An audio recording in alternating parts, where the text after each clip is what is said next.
unaona wako na hiyo. So siku hizi usingoje siku hizi ati sijui uitwe audition ama nini.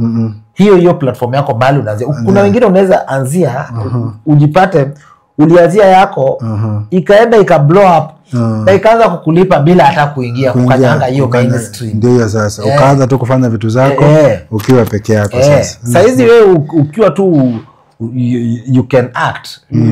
Tafuta watu uwezi kosa wale watu nini act. Tengenezeni ka story kenyu vile mnaifeel. So na kama hawa wa kudance. Mtu anamuanga tu anaanza tu kudance tu vitu zake tu. Hiyo vitu yake vile vitu ambao mwingine ataona pia ana dance vitu za upuzi. Lakini kuna mtu mahali hii kitu inamfurahisha ajabu na anasikia hapo ndio amefika. Wow. So siku hizi ni rahisi, sio kama wakati wetu ambayo ilikuwa ni mtu akuone akuite. Sasa hizi ni hiyo unafanya ifanyie tu hapo kwa mtandao. Uzuri ya mtandao ni ati haina limitation as long as you are doing the right thing. Wewe mpaka mtu wako wapi? Sasa hizi tuko hapa.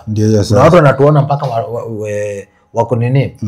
Watu wa diaspora idweni mkono juu. Unaona watu wa diaspora wako kabisa wanainua mkono juu.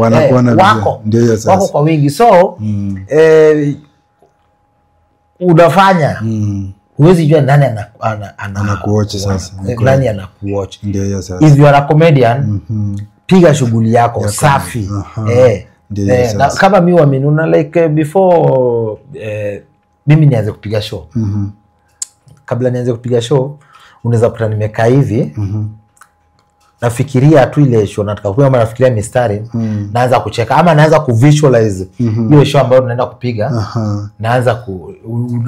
Naanza kusmile. Show yako ile unaenda kupiga before ibambe watu wengine lazima ikufurahishe wewe mwenyewe. Ndio sasa kwanza. Hapo ni